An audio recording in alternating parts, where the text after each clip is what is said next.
Just be a door. Come on. There.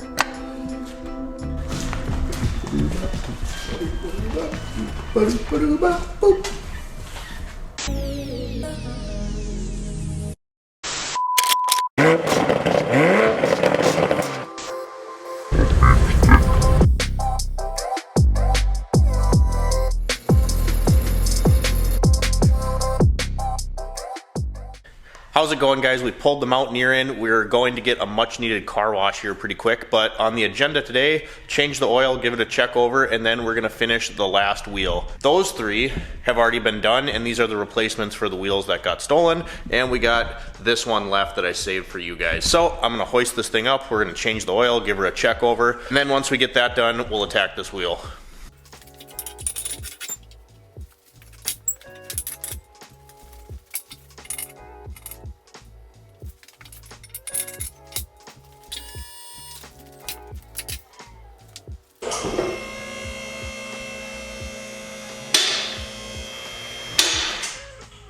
Alright, so the first thing I wanted to check out was the fluid film, and you can see that that's holding up real well. Still looks nice and black where we did all that. Where we put these body plugs in, you can see that stuff kind of creeps out a little bit. That's okay though, it comes right off in the car wash. So that's on the insides. Back here, there's a bunch of gravel dust and stuff. Again, it's just filthy right now, but we'll get all that taken care of.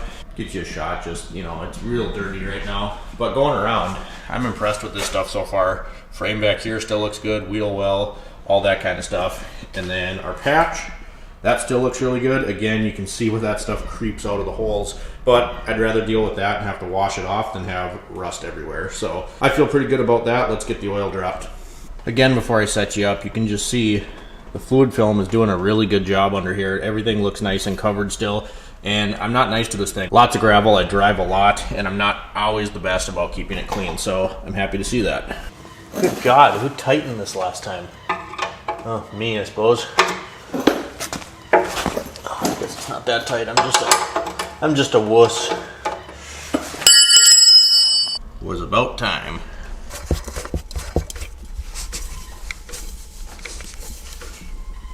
Tight.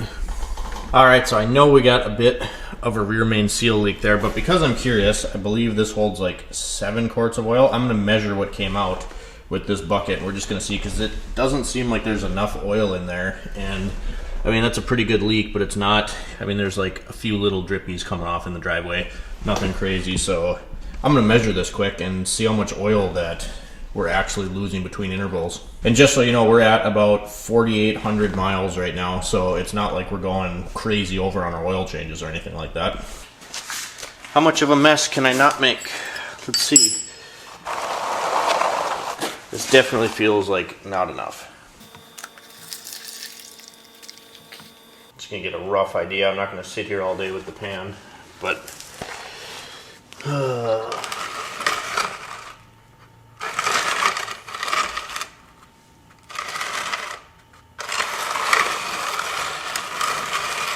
where's quarts?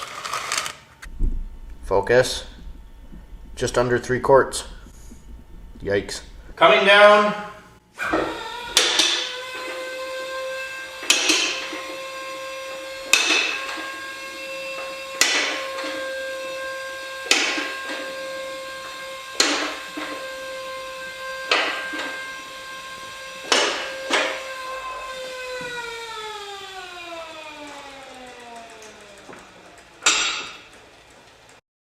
Bet you guys forgot about this. Where's the switch? Ain't that the bee's knees? We can see. My button's hidden right over here.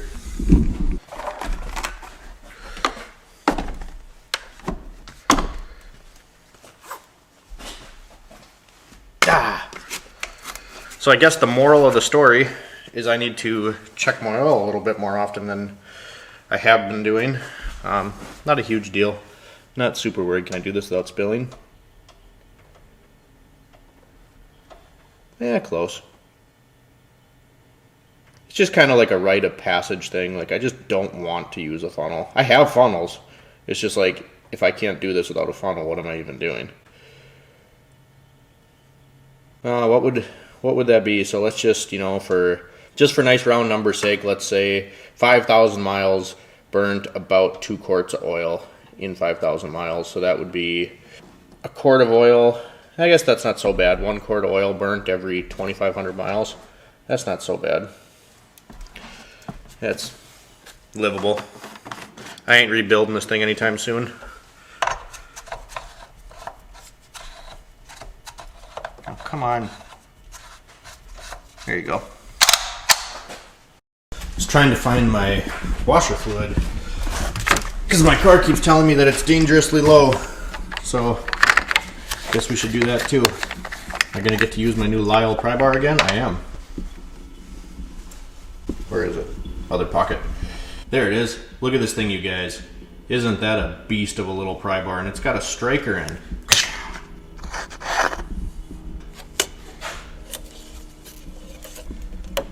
You're gonna make me try this one-handed, aren't you? I'll give it a try. No promises.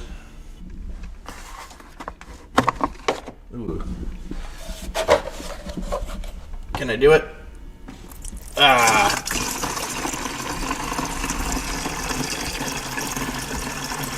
There we go. If I look at it instead of looking through the camera, then it's a little easier.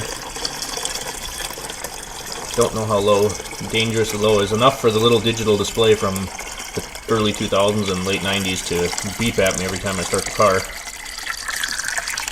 There. 2/3 of a jug.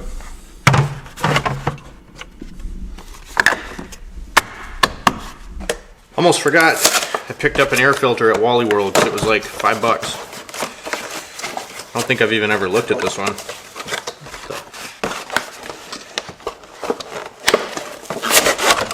$5, you think that box would have a little less glue on it.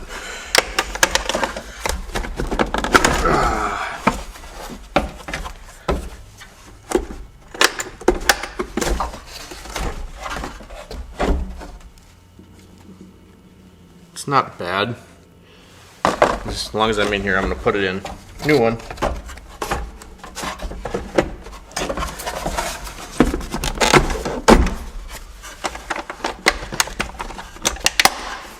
Nice.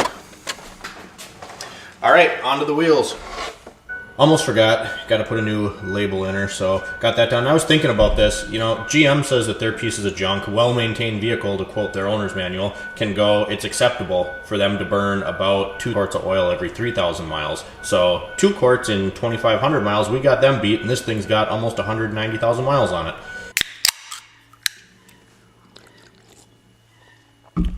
All right, so the 3 wheels that we have completed are right here. You can see those look pretty good. I added the white lettering on top, and again, this isn't gonna be a permanent solution for this. These are used rims I bought after ours were stolen, if you've seen the shorts, and I wanted to save one to do for you guys. So if you wanted a relatively quick and easy solution to painting your wheels or making really ugly corroded wheels look better, you could do this. Is it gonna last forever? No. Will it last a decent amount of time? Yeah, and again, these are going to go out to powder coat once we have to get new tires, so this is just kind of a temporary thing, and you'll see why in a minute I'm bothering to do this, and as we go through the process, you'll see that it's pretty easy. So these tires had like 10 millimeters of tread left on them, and they're a Goodyear Duratrac, which is a really decent tire, so I was like, you know what, we're going to use these up, but I don't want to put them on the truck all rusty. So we'll show you the tools you would need to do this and explain what kind of paint and stuff like that we're going to use. So first things first, if you have no other tools at all, you could get by with just using sheets of sandpaper like this. These are 120 grit and 180 grit pieces of sandpaper. So you could get by with that. The next tool I would say, if you don't have anything else, a drill with a wire brush on the end. This is going to get a lot of that rust scale and stuff like that off of there. Old paint, debris, corrosion, all of that stuff. So a wire brush in a drill is a really good thing to have. This guy right here, this little belt sander, this is awesome. I'll show you in a few minutes when we start working on the wheel for in between spokes, stuff like that. This can be really aggressive though, so if you're gonna use this, you wanna be careful with how long you stay in one spot, how hard you're pushing, what grit is on the belt itself. This guy was from Harbor Freight. It's a Bauer brand unit. I think it was like $50, but it is pretty handy. Then of course you can experiment a little bit with, you know, different wire brushes. This is a brass coated one. This one is nylon, and this is where I was saying that belt sander would come in handy. Get the rust and corrosion out of here. Scotch-Brite pad, a little bit of emery cloth, and then these are note cards. You can see I used them on those wheels already, but why throw them away and waste them, right? So we're gonna reuse them, and I'll show you how we set this up better once we get to the painting stage, but you just kind of layer them around the wheel like this, and then that makes your masking a lot easier. So let's get started on this wheel.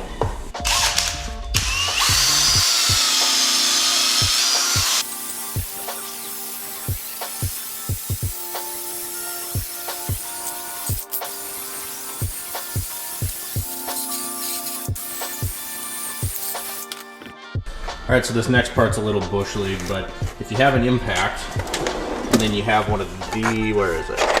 You have one of these to clean off. It's like a little abrasive wheel to clean off the mating surface for a wheel. When you take the wheels off a car, like where it meets the hub. So if you want to do this, you can put it on your impact. Everything's a challenge with one hand, but you can do this. Oh, good God. There it is. You can do this, and then it actually does a pretty decent job of scuffing up this paint. So I'm gonna use this just like this.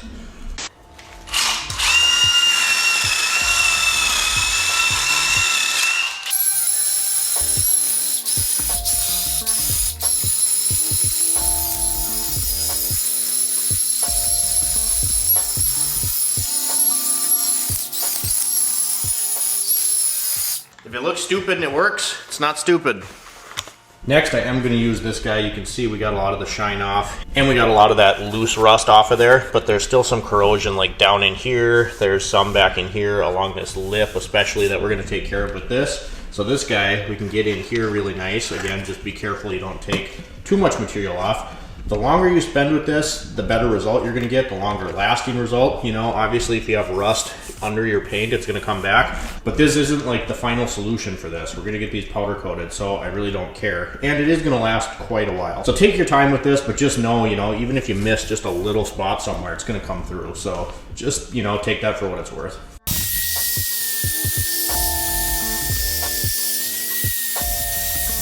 All right, so we got the note cards on the wheel. We're ready for primer. This is just some Rust-Oleum self-etching primer. So you just run the note cards around, and then you can tape off your valve stem if you want to do that. And yeah, just follow them around. We got the wheel pretty scuffed up. Then we rubbed it down with some rubbing alcohol, let it dry. So next, we're just going to squirt a little bit of primer on it. And you know, you don't got to go crazy. I'll show you here if I can get this and film and do it at the same time. Might be kind of tough, but you just kind of want to go around.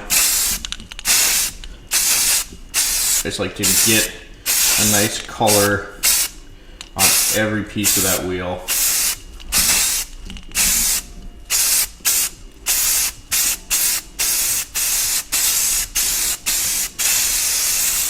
And that's going to do it for our primer. We'll let this dry for 5 to 10 minutes, then we'll show you our next trick. Next, we're going to use this Gorilla truck bed coating just to kind of even out some of the imperfections in the wheel. Again, this isn't our permanent solution, so I'm not worried about them being perfect, but if you use something like this that has a really light texture to it, it's going to kind of hide some of those imperfections. So I'll leave you up here, I'll spray this thing down, and then we'll show you what that looks like. We're not going to use a ton, just a little bit to kind of even out the surface.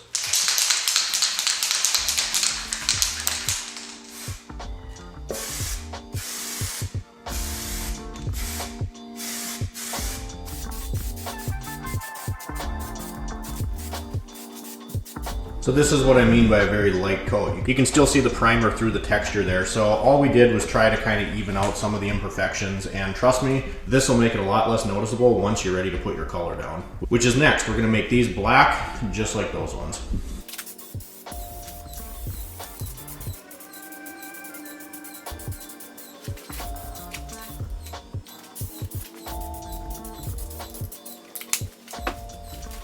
All right, so that was our last coat of the black. I laid it on there pretty thick. You can see that texture coming through, and then the light's gonna do funny things through the camera. Next, we're gonna use a clear coat, and for that, I'm just gonna use, again, I'm not spending a bunch of money, this crystal clear enamel from Rust-Oleum. So this is just a 1-part paint. Let me go grab the better option.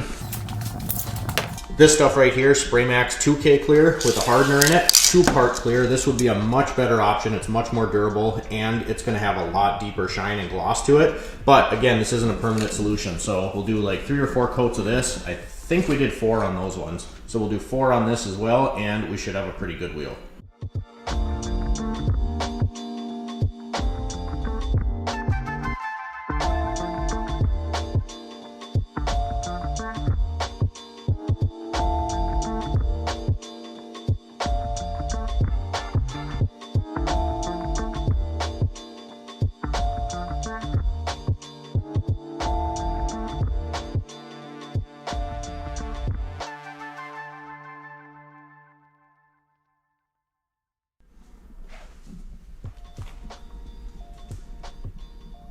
All right, you guys, that's pretty much all she wrote. So that last step there, I've always liked white letters on my tires. You can get these Sharpies for like $2.50. If you get an actual tire pen, like from Walmart or something, they're like $10 to $15. So I picked up like 4 of these. They work really, really well. As you just saw, the process isn't that hard. Again, is this the right way to do it? No, the right way to redo your wheels would be sandblast, powder coat, or sandblast and paint. But this is a pretty DIY, quick and easy solution if you want them to look better. I think overall that was a success. We got 4 wheels that look a lot better than they did. Obviously, I wish we had our brand new wheels and tires that were stolen, but you can't control people, and you know, bad things are gonna happen. It's what you do with it. So, you know, I'm pleased with these. I think they turned out really well for working with what we got, and now we can finally move on, get the lift and the wheels and tires, all that good stuff set up on the Mountaineer. Thanks for watching the video today, guys. If you liked the video, drop me a comment down below, subscribe if you haven't already, and as always, we'll see you next time.